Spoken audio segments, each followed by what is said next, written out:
Mirë, do të rikthehemi edhe një herë ngjarjes së rëndë të ditës së djeshme ku një pallat 12 katësh në 5 maj u shkrumbua pothuajse tërësisht.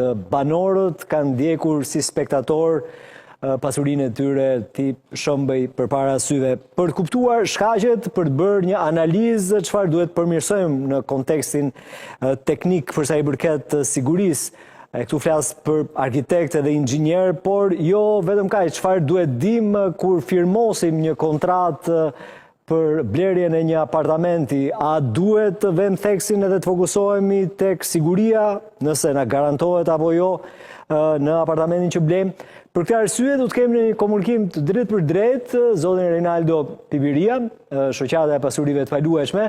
Reinaldo, të përshëndes, faleminderit. Përshëndetje, kënaqësi me ju. Gjithashtu, në studio jam me inxhinier Dëshira Mena. Përshëndetje. Inxhinier, faleminderit që erdhe.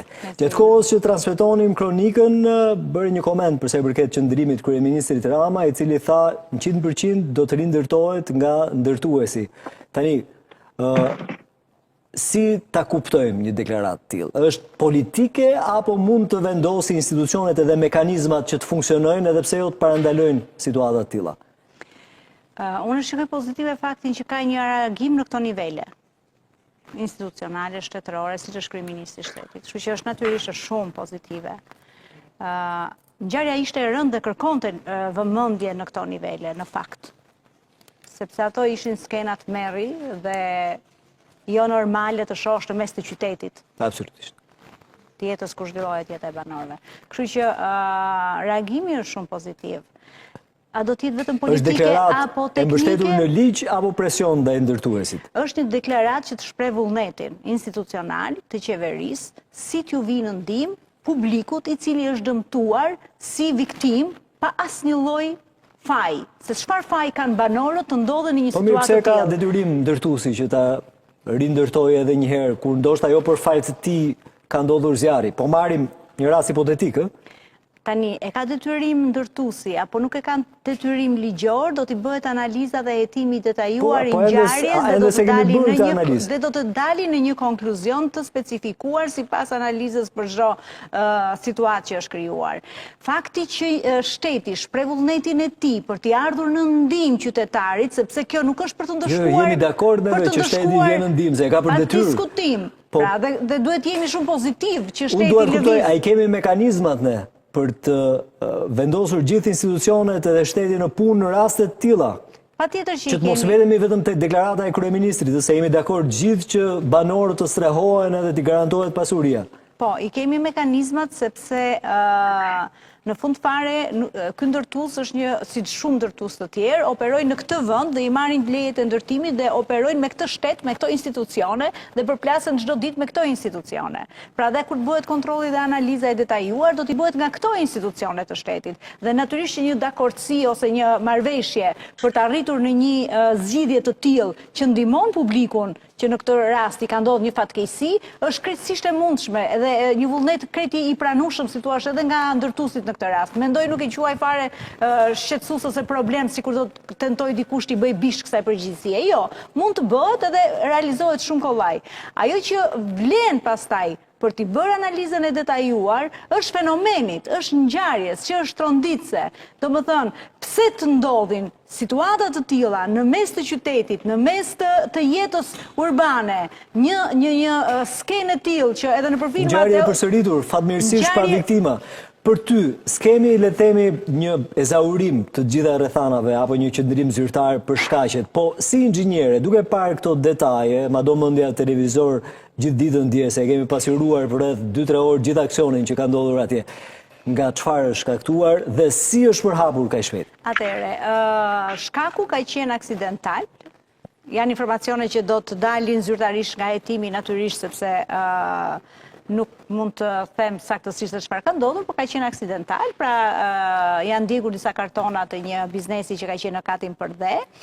Ajo që vlen për t'i bërë një analizë teknike, për të kuptuar pastaj se ç'ka ndodhur, që edhe për publikun, po edhe për gjithë ata që merren me pjesën e ndërtimit, është situata e aktivizimit të zjarrit. Pra, shkaku mund të jetë i çfarëdoshëm, reagimi se si ndërtesa reagon kundrejt këtij zjarri, ka të bëj pastaj me standardet, me strukturën, me projektet e me gjërat e tjera.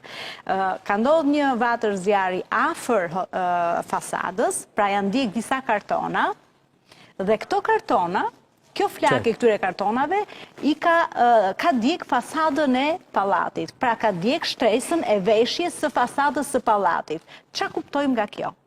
Të bëj një analizë teknike. Këto kartonat kanë për të djegur vetë, pra për të shuar, për të djegur komplet vetë. Sa minuta u është dashur atyre? 10 minuta? 20 minuta? Pritë se ka rëndësi. 30 minuta?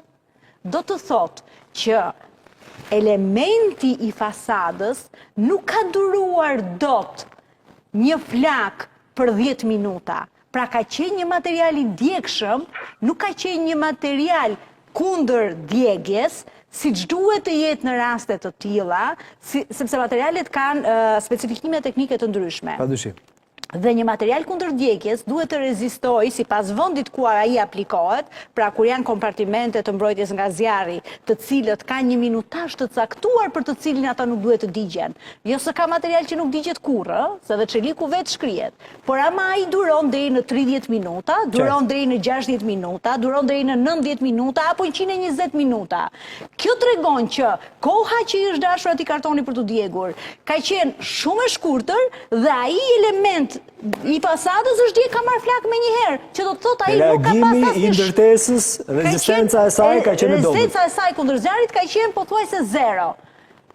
Nëse nuk do të mbetemi vetëm tek përqueshmëria e fasadës, çfarë tjetër nuk ka funksionuar?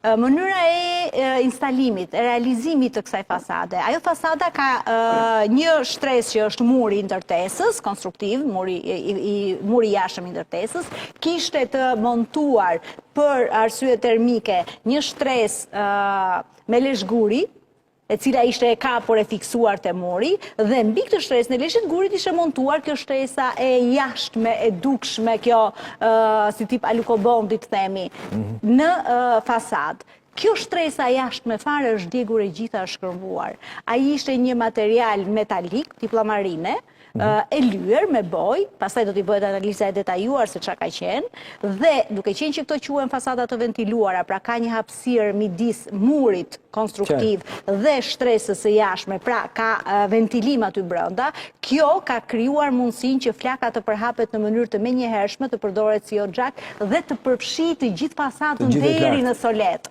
Pra përhapja ka qenë e menjëhershme. Ajo që nuk ka shkuar në raste të tilla është fakti që kur ka sipërfaqe të tilla voluminoze, nga ana teknike rekomandohet të bëhen disa ndarje të fasadës me ndarës zjarri që quajmë. Flame breaker, pra një lloj ndarësi zjarri që nëse ke një incident në një sipërfaqe të caktuar, zjarri të mund të mos përhapet në sipërfaqet e tjera bashkangjitur. Dhe kjo e minimizon rrezikun. Pra ka disa teknika të cilat të ndihmojnë. Pra nuk qëndron probleme vetëm tek materiali, i cili ndoshta gjendet të rëndom në fasada të tilla, por edhe mënyrën se si është vendosur konstruksioni. Pikërisht, mënyra se si është instaluar dhe mënyra se si është aplikuar.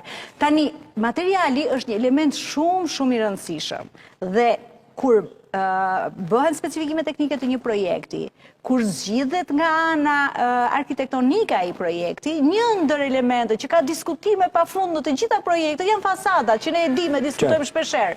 Pra fasada, si është bërë fasada? Ishim shumë mirë me fasadat me suvatim, dolim te këto fasadat e bukura në dukje dhe po na marrin në qafë.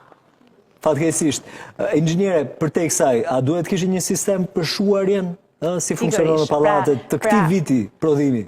Ke të drejtë. Pra, sistemi mbrojtjes nga zjarri në fakt është një sistem kompleks dhe nuk u ndalëm tek shkaku me qenë se e nisëm pyetjen atje për ta shtjelluar pastaj. Në mënyrë të përmbledhur se dua që të kalojmë tek Reinaldo, i cili në fakt po tregohet shumë i duruar, por Reinaldo është shumë e nevojshme që të kuptojë më se çfarë ka shkaktuar dhe si ka reaguar ndërtesa. Pikërisht. Atëherë, sistemi mbrojtjes nga zjarri në një godinë është një sistem kompleks në të cilin përfshihet inxhinieri elektrik, i cili bën sistemin e detektimit të zjarrit. Pra vendos sensorët e zjarrit që japin alarm dhe ndjejnë që në momentin e parë që aty ka rënë zjarr. Nuk ka funksionuar? Aty nuk ka pasur, me sa duket. Nuk ka pasur. Megjithatë do ta shohim sepse do dali nga vlerësimi i projekteve. Sistemi i bëjmë analizë logjike, nëse do të kishte funksionuar, do të kishim këtë dëm apo jo? Më konfirmoni. Pikërisht. Pra, sistemi mekanik i mbrojtjes nga zjarri, i cili shpesh herë bëhet me sprinklera në rastet e parkimeve, ambienteve të brendshme, pra janë ato sprinklera që hapen menjëherë sapo ndjejnë zjarrin dhe shuajnë zjarrin në vendin ku bie, me hidrant uji që ne e dim shumë mirë, pra sapo aty po të kishte pas hidrant uji afër zonës ku ka ndodhur, dhe të mos ishte tentuar shuarja e zjarrit me kova me ujë në mënyrë manuale, do të ishte eliminuar ndoshta dhe nuk do të ishte lejuar të përhapej në këtë mas.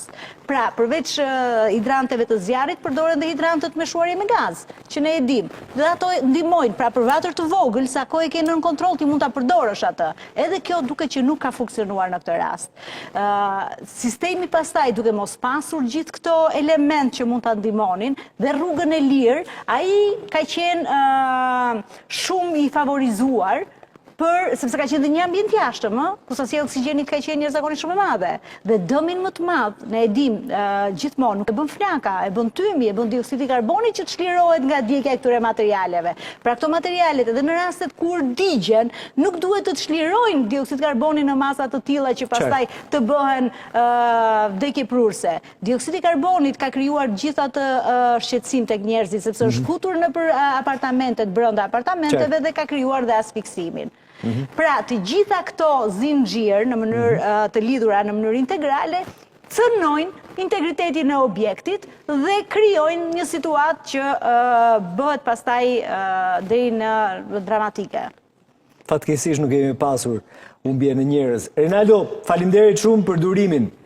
Të lutem, mund më thuash kur bëhet një shit blerje e një pasurie të paluajshme, një apartamenti konkretisht, si ai që pam ditën e djeshme të shkrumboi tërësisht, a specifikohen gjithashtu tek klienti të gjitha masat e sigurisë që garanton objekti?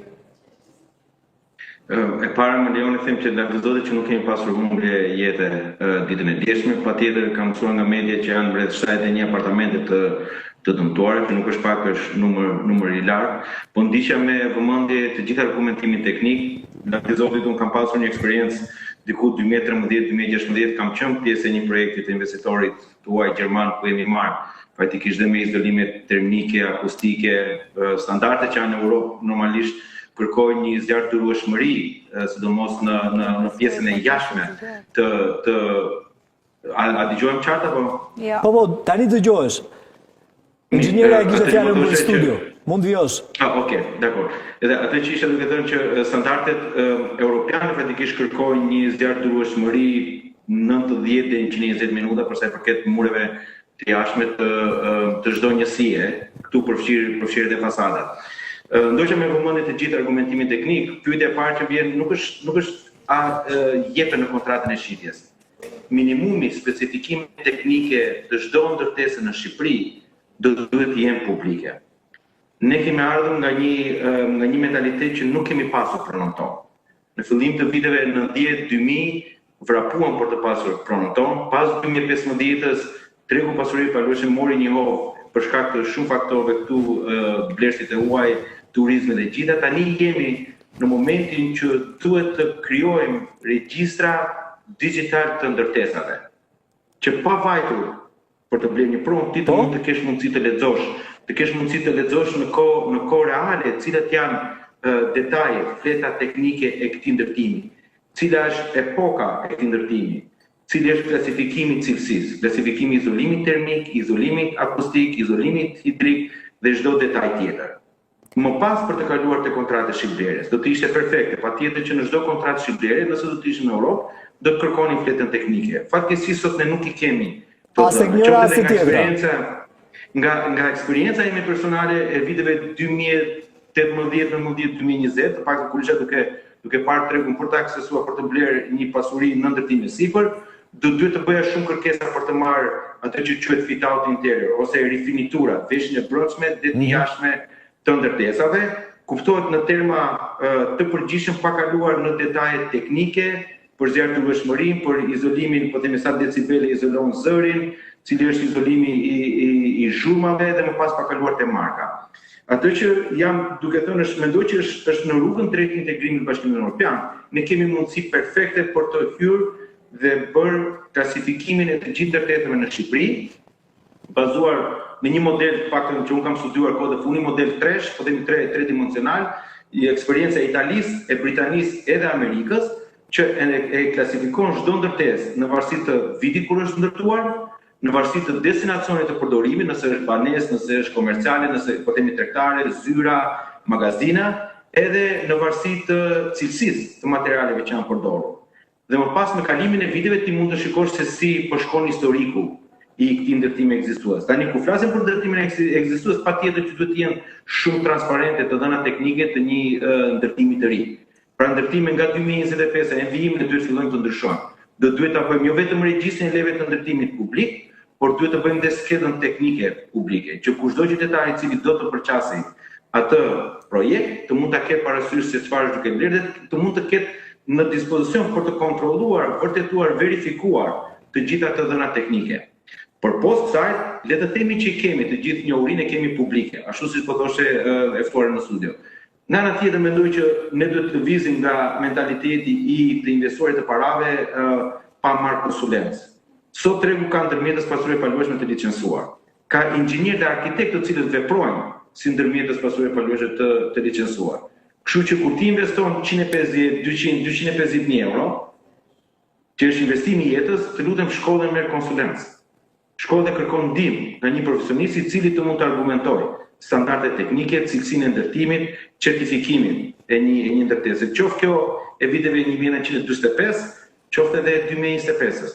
Pra dhe mua po të më japësh, ndoshta s'do t'i kuptoj të gjitha termat. Ndoshta nuk i di të gjitha detajet, edhe pse kam një, po themi 10-15 vite eksperiencë, mund të ketë teknologji të reja dhe kërkesa të reja ligjore, të cilat mund të infuqiten, ndoshta nuk jam i informuar apo nuk i kuptoj 100%. Edhe ndarje, për shembull ndarje termike midis në fasadë. Patjetër që inxhinierët e dinë, po mendoj që gjithë publiku nuk e di. Dhe nuk di ndoshta ta aksesojë, ta verifikojë dhe ta kontrollojë. A ka kjo fasadë një ndarje termike për izolimin e zjarrit apo jo? Kështu që janë disa të dhëna të cilat duhet të jenë publike. Dhe duhet të jenë të aksesueshme dhe duhet të ketë ekspert në anë që vijnë në ndihmë një transaksioni. Ne sot në Shqipëri vuajmë se nuk kemi strehim për shkak të kostove të larta, kështu që mezi presim të kemi një apartament. Jemi të kujdesshëm për çështjet e taksave të pastrimit parave, por nuk jemi aq kujdesshëm për sa i përket standardit e sigurisë së jetës, me sa po kuptojmë. Po, kushtet teknike nuk janë as në regjistra publike, as në kontratë qitje, me sa po kuptoj. Renaldo, tutem, do të vim me njëherë të dy inxhiniere. A rastis në punën tënde të përditshme që klientët thonë nuk e firmos të kontratën, se nuk i kam parashtruar kushtet teknike? Unë nuk kam dëgjuar raste, mund të jenë me gishtet e duara raste që transaksioni prishet për shkak të kushteve teknike. Pa nuk e kërkojnë për shkak të taksave të çmimit, por në këtë presion kemi qenë këto vite. Me ritmet e shpejta të rritjes së çmimeve, kemi qenë të sigurojmë apartamentin pastaj të shikojmë kushtet. Inxhiniere. Atëherë, për ta lidhur pak me komentin që bëri, si procedohet sot me teknikisht dhe pastaj deri në aktin final që është shitja një apartamenti? Fillimisht bëhen projektet e këtij apartamenti, e kësaj godine. Dhe theksi për të vendosur pastaj këtë lloj historiku që zotëria po përmendte pak më parë, është që në projektim. Pra me thonë kemi projektin për të kuptuar sigurinë. Pikërisht, pra, që në momentin që bëhet projekti kësaj godine, aty ti ke dhënë të gjitha zgjidhjet teknike përkatëse për atë objekt. Dhe projekti nuk përbëhet nga një individ. Pra projekti ka një grup profesionistësh që nga urbanisti, arkitekti, inxhinieri elektrik, inxhinieri mekanik, inxhinieri telekomunikacionit, inxhinieri elektronik, inxhinieri hidro, inxhinieri strukturist, të gjithë këto janë pjesë përbërëse e këtij projekti. Pra janë 10 profesionistë, po themi, të cilët mbajnë përgjegjësi secili për disiplinën e vet për të zgjidhur nga ana teknike një projekt. Këtu tek ne projektit i ka ra vlera në pazare kafesh dhe lokalesh. Nuk ka vlerësimin që meriton. Sepse një projekt i bërë mirë do të thotë që ti të blesh mendjen e një profesionisti i cili ka studiuar, ka punuar, ka krijuar eksperiencën dhe mban përgjegjësinë profesionale për atë firmë që lëshon në projektin e vetë. Ndërkohë që projektet tutene kanë filluar të bëhen në vend që të rritet kërkesa për një projektim standard dhe profesional, fillojnë të bëjnë projekte të kopjuara lart e poshtë, copy-paste, projekte YouTube, projekte AI, projekte pa ditur se çka bër njeriu aty brenda dhe projekte që dorëzohen me 2 fleta dhe projekte që kur shkojnë në arshiv janë projekte të cilat që në momentin që nga klienti porositen, më bëj 2 letra thot për zbardhje, më bëj 2 letra thot për leje. Nuk thot më bëj një projekt se do ndërtoj një objekt dhe zgjidhet teknikisht dhe mbaj përgjegjësi dhe do të paguaj ai sa kushton puna.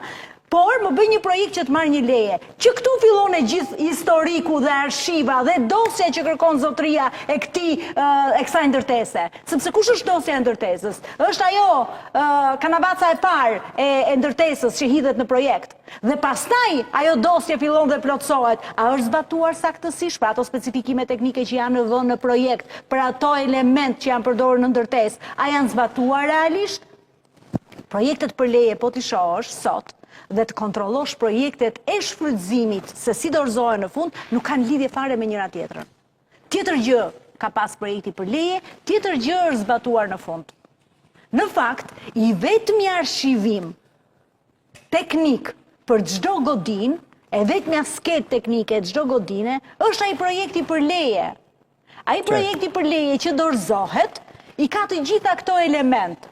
Dhe në momentin që ky projekti për leje është bërë me 2 copa letre, është bërë me këto marifetet që përmenda pak më sipër, dhe është arshivuar dhe është marrë leja, ai projekt çfarë do t'i gjurmosh më aty? Si mund ta gjurmosh atë në fund që ti thush klientit që ti po blen këtë apartament me këto specifikime? Jo, sepse s'është më ai. Jeni shumë e qartë, inxhinier, në këto kushte, kur nuk ka as regjistër publik e as nuk është e përfshirë në kontratë, si që the, ndryshe është projekti, ndryshe bëhet zbatimi, a ka një mënyrë, do na japësh një këshill si mund të mbrohen qytetarët kur firmosin atje dhe marrin apartamente deri në 200.000 euro? Atëherë, e vetmja mënyrë është që në raste të tilla, në blerje të tilla, është e nevojshme të kenë një suport teknik, pra një konsulencë të jashtme. Siç e tha Rinaldo. Siç e tha Rinaldo dhe është krejt normale dhe ne kursejmë sepse ne marrim 200.000 euro apartamente dhe kursejmë këto lekë të vogla. Kursejmë lekë të vogla dhe keqja është që nuk e kemi edukat t'i besojmë tjetrit ose t'i besojmë profesionistit. Pra, i besojmë më shumë intuitës tonë. Si që thash, pak më parë kur po bisedonim, ne e lidhim marrëveshjen më shumë shpesh herë me fjalë goje dhe nuk e lidhim me të shkruar dhe i besojmë fjalës gojës, jo se ka ndonjë gjë të keqe tek fjala e gojës, por me një fjalë goje, me një marrëveshje që ne bëjmë, nuk kemi zbërthyer në detaje se çfarë pasojash sjell më pas kjo marrëveshje. Ndërkohë që një kontratë e bërë në mënyrë të detajuar profesionale, do të zbërthejë detajisht çdo gjë, çdo element të asaj marrëveshje. Rrjedhimisht qytetarët do të ishin mbrojtur në kushte të tilla. Duhet të ishin të mbrojtur. Kjo është pak, por është e sigurt. Dhe normalisht profesionisti nuk bën thjesht një projekt për të firmosur dhe për të marrë në leje. Ai mban përgjegjësi profesionale. Te përgjegjësia do ndaremi në këtë moment të bisedës, po më lejoj që të jap fjalën Rinaldos. Rinaldo, të lutem, a mund të më shpjegosh sa e kemi ne kulturë praktik sigurimin e apartamentit? Ndodh kjo pothuajse gjithmonë, më thuaj, më jep një e themi të dhënë. Do të vjetë e kjo pikë, vetëm për të treguar që sot mesatarisht vetëm 15 ose 20% e transaksioneve me pasuri të paluajshme kalojnë nga ndërmjetës pasuri të paluajshme. 80% ndodhin veçmas, ndodhin darë, pra secili investon, zgjedh të investojë me mendsinë e vet. Edhe di për çfarë po flasim kostoja e blerjes së një apartamenti nëpërmjet ndërmjetësit ose jo nëpërmjet ndërmjetësit, pra nëpërmjet të licencuarit, profesionit licencuar ose jo, është 1%. Pra, ti vendos të investosh 200.000 euro dhe kursen 2.000 euro. Praktikisht për të bërë një transakcion me një konsulent i cili do të tregojë të gjitha detajet. Edhe më pas, pjesa e sigurimit është dhe 1% tjetër. Pra, investon 200.000 euro dhe për 4.000 euro vendos në rrezik të gjithë investimin. Pra, morëm shembullin standard 200.000. Pra, 1% është ndërmjetësi pasuri paluajshme, 1% është pjesa e sigurimit nga tërmeti, nga zjarri mesatarisht, primi. Megjithatë, në ndërtimet e reja, në temin time, duhet të ketë një certifikat, duhet të ketë një sigurim, po të një polisë sigurimi 10 vjeçare, që nuk jam besoj që përfshin pjesën e ndërtimit, por me pak investim nga blersi, nga pronari i ri, besoj që mund të futen dhe zëret e tjerë, siç është pjesa e përmbytjeve, e zjarrit dhe të kurrive natyrore. Nuk e kemi me detyrim pra. Nuk është atëherë, me detyrim është për ndërtimet e reja pas tërmetit të 2019-s, unë në dini që ndërtuesi në momentin që kalon titllin e pronësisë, do duhet të vendosin dispozicion edhe policën e sigurimit 10 vjeçare, që ka një kosto 1% mbi vlerën e pronës. Pastaj, ne si qytetarë akoma nuk e kemi në kulturë që ta, përveç në momentin kur marrim kredi, nuk e kemi në kulturë të investojmë pak më tepër dhe ta sigurojmë pronën.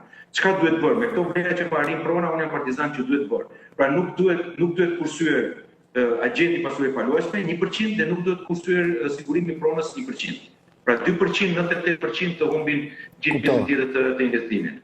Inxhinier, nëse ke diçka për thënë jemi në fund. E vetmi gjë që do doja të theksoja në fakt edhe që unë ndjej çdo ditë në punën tonë të përditshme është që në biznesin e ndërtimit investitorët ose zhvilluesit shpesh herë imponohen, duke qenë që ata janë që hedhin paranë dhe janë ata që e zhvillojnë pronën, imponohen dhe ti futesh si inxhinier në një tavolinë diskutimi me një ndërtues dhe kur del nga tavolina si investitor. Pra nuk vazhdon të mendosh më i njëjtë si inxhinier. Dhe kjo tregon që profesionisti nuk e ka vendin që i takon në tavolinë. Duhet të marrë vendin që i takon, të mbaj përgjegjësi, sepse në momentin që nuk e merr atë vend nuk të mban as përgjegjësi, pra të mbaj përgjegjësi për atë që bën dhe të garantoj, sepse inxhinieri është një profesion shumë i rëndësishëm dhe ne inxhinierin duhet ta vlerësojmë vërtet për atë që ai na i jep kësaj shoqërie.